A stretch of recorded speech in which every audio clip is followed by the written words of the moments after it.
My mother-in-law told my husband he'd been neutered by marriage. I agreed, which was not the response she expected, and not the response my husband expected, and definitely not the response her book club expected, because the agreement happened at her book club meeting in front of 11 women holding wine and opinions, and the opinions were about to be restructured by a woman who agreed with an insult so precisely that the insult turned into a mirror, and the mirror faced the person who threw it. My mother-in-law Judy has been describing my marriage to her son as a form of captivity since the engagement party. Not openly. Judy operates through observation, and observation is the weapon that allows the wielder to say, "I'm just saying what I see," which is the phrase that converts aggression into perception, and perception into innocence, and innocence into the shield she holds up when my husband Terrence says, "Mom, stop." She sees that Terrence does dishes. She sees that Terrence does laundry. She sees that Terrence cooks on Wednesdays because Wednesday is our rotation day, and rotation means we take turns, and turns mean sometimes the man is at the stove, and sometimes the woman is at the stove, and the sometimes is the thing Judy interprets as a hostage situation, because in Judy's framework, a man at the stove is a man who has been placed there by a woman. The book club meeting was Judy's idea. She invited me because she said, "I want you to feel included." She said included the way a spider says, "Come in." The web was pre-built. The discussion was about a novel in which a wife controls her husband's finances. A woman named Barbara said, "The husband in this book has no spine. His wife manages everything." Judy said, "Reminds me of someone." She looked at me, then she looked at the group. She said, "My son does the dishes, the laundry, the cooking. He asks his wife before making plans. He checks with her before spending money. He used to be independent. Now he's been neutered by marriage." Neutered, she said, neutered. In a room of 11 women, while looking at the woman she was accusing of holding the scissors. The room was quiet. Not sympathetic quiet. Waiting quiet. I didn't crumble. I didn't combust. I agreed. I said, "You're absolutely right, Judy. Terrence has been neutered." The room shifted. Judy blinked. She said, "What?" I said, "Neutered. You're right. He does the dishes. He does the laundry. He cooks on Wednesdays. He asks me before making plans. He checks with me before spending money. All of those things are true. And if doing dishes and laundry and cooking and communicating with your spouse about schedules and finances is neutering, then yes, my husband has been neutered, comprehensively, by a marriage that apparently operates at a level of partnership you find emasculating." I took a sip of wine. I said, "The question is why you find partnership emasculating. Because the things you described, dishes, laundry, cooking, communication, those are the things an adult does. An adult who lives in a house does dishes. An adult who wears clothes does laundry. An adult who eats food cooks sometimes. An adult who shares a life with another person communicates about plans and money. These are not signs of neutering. These are signs of functioning. And the fact that you classify functioning as castration tells me more about your marriage than it tells me about mine." Barbara, who had been holding her wine glass at a specific altitude that indicated she was interested in the trajectory of this conversation, put her glass down. She said, "Oh," Judy said, "I didn't mean it like that." I said, "You meant it exactly like that. You said neutered, in front of 11 women. You chose a veterinary term to describe my husband doing a household task. The word neutered means the removal of reproductive capability. You use the removal of reproductive capability as a metaphor for a man washing a plate. I want you to sit with that metaphor and ask yourself whether the metaphor describes my husband or whether the metaphor describes the standard you're applying." Judy stood up. She said, "My marriage was fine." I said, "Your marriage ended, your husband left, and the leaving happened after 41 years of a man who never did dishes and never did laundry and never cooked and never asked before making plans. That man didn't leave because he was neutered. He left because he was enabled, and enabled men don't stay. They leave when the enabling stops being convenient. My husband stays because the partnership is real, and real partnerships include dishes, and the dishes are not neutering. The dishes are the thing that men who stay do." The room was very quiet. A woman named Cheryl said, "My husband doesn't do dishes." Barbara said, "Neither does mine." A woman named Pam said, "My husband has never done a load of laundry in 23 years." Each sentence was a brick being removed from a framework that 11 women had been living inside. Judy sat down. She picked up the book. She said, "Should we get back to the discussion?" I said, "We never left it. The book is about a woman who controls her husband's finances. Your comment was about a woman who neuters her husband with housework. The discussion has been about power and partnership this entire time. We just stopped pretending it was about fiction." The drive home from book club was quiet. I told Terrence everything over dinner. I sat across from him at our table and I told him about the book, about Barbara's comment, about Judy looking at me and saying neutered, like she was reading a diagnosis. I told him what I said back, all of it. He listened. He didn't interrupt. He ate about half his plate and then he put his fork down and he looked at me and he said, "You said all of that in front of her whole book club?" I braced. But Terrence said, "Good. She needed to hear it." We talked for a long time after that. We talked about the pattern, the engagement party, when Judy told a table of 8 people that she hoped I wouldn't change him too much. The way every visit to her house includes a quiet little inventory of what Terrence does around ours, like she's keeping a list and the list is evidence. Terrence said, "I'll talk to her. I'll tell her it stops now." 2 days later, Terrence called Judy. I was in the next room. He was calm. He was firm. He said, "Mom, what you said at book club was out of line. You don't get to describe my marriage like that." But Judy didn't argue. That was the thing. She didn't fight back. She cried. I heard her through the phone. She said, "I'm losing you. She's taking you from me. You used to call me every day. You used to come over on Sundays. Now everything goes through her." Terrence's voice changed. Not a lot, just enough. He said, "Mom, that's not true." And Judy said, "She humiliated me in front of my friends, in my own living room, and you're siding with her." I heard Terrence pause. And then he said something that made my stomach tighten. He said, "I'm not siding with anyone. 2 days ago, it was good. She needed to hear it. Now it was, I'm not siding with anyone. Those two sentences are not the same. She needed to hear it is a man standing next to his wife. I'm not siding with anyone is a man standing in the middle. And the middle is where Judy needed him because the middle is close enough to pull." She found the crack. Over the next week, Terrence got quieter. I started catching him on the phone with Judy more often. Short calls, low voice. When I asked what she said, Terrence would say, "Nothing, just checking in." But here's the thing. Terrence and Judy had a rhythm. They talked once a week, usually Sunday. Just checking in 3 times in 4 days after years of weekly calls is not checking checking in. It's a campaign. Then Friday came. Terrence walked through the door after work and he said, "My mom wants to have dinner with us, just the three of us. She says she wants to apologize." I said, "When?" He said, "Sunday." I said, "Terrence, your mother has never apologized for anything in the 6 years I've known her. Not once. She doesn't apologize. She waits until people stop being mad, and then she acts like nothing happened, and then nothing is her version of sorry." Terrence said, "Maybe the book club thing got through to her. Maybe she's been thinking about what you said." I could see that he wanted to believe it, but I didn't believe it. I didn't believe it because I know Judy, and Judy doesn't apologize. Judy regroups. But I also knew that saying no would give Judy exactly the story she needed. The daughter-in-law who won't let Terrence see his mother. The daughter-in-law who isolates. I looked at Terrence and I said, "Okay, Sunday, we'll go." Sunday came and I was ready. Or as ready as you can be when you're walking into a dinner that was sold as an apology but feels like an ambush. Judy opened the door and she was warm. Not the sharp kind of warm she usually is. She hugged Terrence first. Then she hugged me. She actually hugged me. And she said, "I'm so glad you came. I made your favorite." We walked inside and the house smelled like roast and garlic and something sweet baking, and it smelled like effort. And then I saw the table. 4 plates, 4 sets of silverware, 4 glasses. I counted twice because I thought maybe I was seeing wrong, but no. There were 4 place settings and there were only supposed to be 3 of us. I said, "Judy, who's the 4th plate for?" Judy smiled. It was a specific smile, the kind that's already rehearsed the answer to the question you just asked. She said, "Oh, I hope you don't mind. I invited Emanuele. I thought it would be nice for the family to sit together." Emanuele, Judy's ex-husband, the man who left after 41 years, the man I talked about at book club. Judy had taken the person whose departure was the foundation of my entire argument at book club, and she had seated him at her dinner table like a living, breathing rebuttal. Terrence's face changed. He said, "Mom, you didn't tell me Dad was coming." Judy waved her hand like it was nothing and said, "It was last minute. He called to check on me after the book club thing." Word got around. The apology was never real. The apology was the bait, and Emanuele was the weapon. Emanuele arrived about 10 minutes later. He shook my hand and said, "Nice to see you again." He hugged Terrence and the hug was real. Father and son. Emanuele sat down. Judy served dinner. And for about 8 minutes, everything was light. At minute 8, Emanuele put his fork down. He said, "So, Judy tells me things have been a little tense." He looked at me when he said it. Not mean, not aggressive, just direct. He said, "She told me about the book club. She's pretty upset." I said, "I understand that." Emanuele nodded. Then he said, "She also told me what you said about me, about our marriage." I looked at him. I didn't look away. I said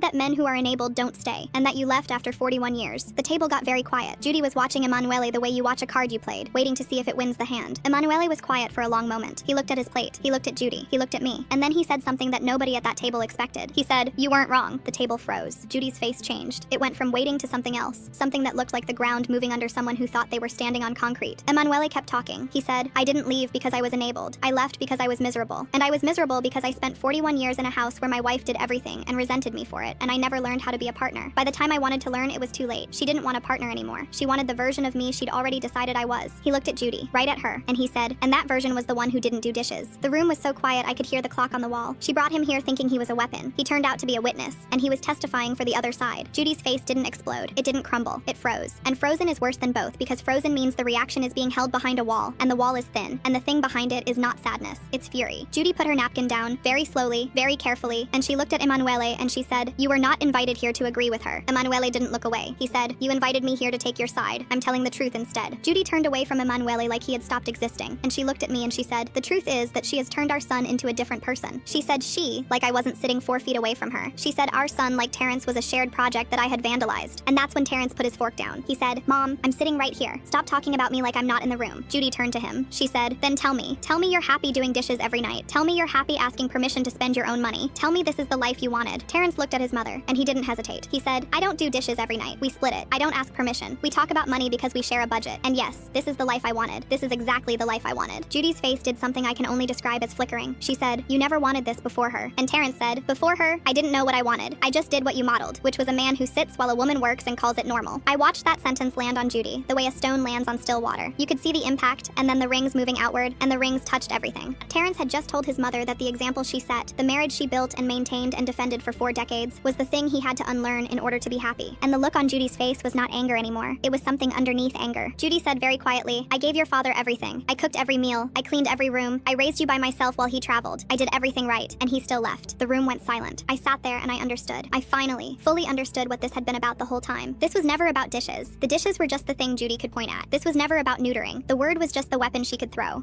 This was about a woman who followed every rule the world gave her about how to be a wife. She served, she sacrificed, she stayed. She did everything because the framework told her that's what good wives do, and good wives get rewarded with marriages that last and husbands who stay. And she did all of it, every single piece. And the framework failed her anyway. Now her son was building a marriage on completely different rules. Rules where the man does dishes. Rules where partnership means both people contribute. And those rules might actually work. And if those rules work, then Judy's rules were wrong. And if Judy's rules were wrong, then her 41 years of sacrifice were not noble. They were unnecessary. She did all of it for nothing. And unnecessary sacrifice is the thing Judy cannot face. Because if the sacrifice was unnecessary, then the pain was optional. And if the pain was optional, then she chose it. That's the thing underneath the anger. That's the thing underneath neutered. That's the thing that has been aimed at me for 6 years. Not hatred, grief. Grief wearing a mask that looks like judgment. Judy stood up. Her chair scraped against the floor. She said, I think dinner is over. But I said, Judy, sit down, please. She hesitated. I said, I need to say something and I need you to hear it without your shield up. Judy sat down, slowly. I had a choice to make. I could win. I could press the advantage. I could use every piece of evidence on this table and make Judy say out loud that her framework was wrong. Or I could do the harder thing. I could see the wound instead of the weapon. I chose the harder thing. I looked at Judy and I said, Judy, I don't think you're a bad person. I think you're a grieving person. And I think the grief has been coming out sideways since your divorce. And it landed on me because I'm the easiest target. Judy's chin lifted. She said, I'm not grieving. I'm fine. I said, you spent 41 years doing everything for a man who left. You did dishes, you did laundry, you cooked every meal, you managed the house, you raised Terrence, and at the end of all that, Emanuele walked out. And instead of being angry at the framework that told you this was how a wife should be, you got angry at me. Because I'm building a marriage that looks nothing like yours. And if my marriage works, it means yours didn't have to look the way it did. And that's a terrible thing to sit with, I understand that. Judy's eyes went wet, not the performed tears from the phone call with Terrence, real ones. She said, you don't understand anything about my marriage. I said, you're right, I don't. But I understand what you've said about mine. And every word you've said about mine has been about yours. When you said neutered, you weren't describing Terrence. You were describing what you wish Emanuele had been. A man who did dishes. A man who did laundry. A man who asked before making plans. You called it neutering because admitting you wanted it means admitting you never got it. And never getting it after 41 years of earning it is the thing that's eating you alive. Judy's mouth opened and nothing came out. And then Emanuele, who had been quiet for a long time, spoke. He said, she's right, Judy. You told me for years I didn't do enough. And I didn't. And when I finally understood that, it was too late. And I'm sorry for that. But punishing them for getting it right doesn't fix what we got wrong. That was the sentence that broke it open. Judy was crying, not performing. Crying the way a person cries when the thing they've been holding together for years finally comes apart. She said, through tears, her voice small and raw and honest in a way I had never heard from her, I just don't want to have wasted my life. That sentence hit every person at that table because it was the truest thing Judy had said in 6 years. Terrence reached across the table. He took her hand. He held it the way you hold something that might break if you squeeze too hard. He said, Mom, you raised me. You raised me to be the kind of man who does dishes and does laundry and communicates with his wife. You did that. The fact that Dad didn't do those things doesn't mean your life was wasted. It means you taught me what was missing. And I built my marriage on the thing that was missing from yours. You gave me that. That came from you. Judy looked at Terrence. She looked at me. And the look didn't have a weapon in it or a shield in front of it. She said, I'm sorry for the book club, for the word, for all of it. And I said, thank you, Judy. That's all I ever needed. The drive home was quiet, but not heavy. Terrence held my hand on the center console. About halfway home, he said, you could have destroyed her tonight. You didn't. I looked at him and I said, destroying her was never the point. I just needed her to stop destroying us. He squeezed my hand and said, she heard you. For the first time, she actually heard you. I knew she wouldn't change overnight. There would be slips. There would be moments where the old framework came back. But tonight, something cracked open that had been sealed for years. And the cracking didn't come from me winning an argument or proving I was right. It came from naming the wound underneath all of it. And the wound was never about dishes. It was about a woman who gave everything to a marriage that gave nothing back and couldn't bear watching her son receive what she never got. Understanding it didn't make the 6 years of insults acceptable, but it made the next 6 years possible.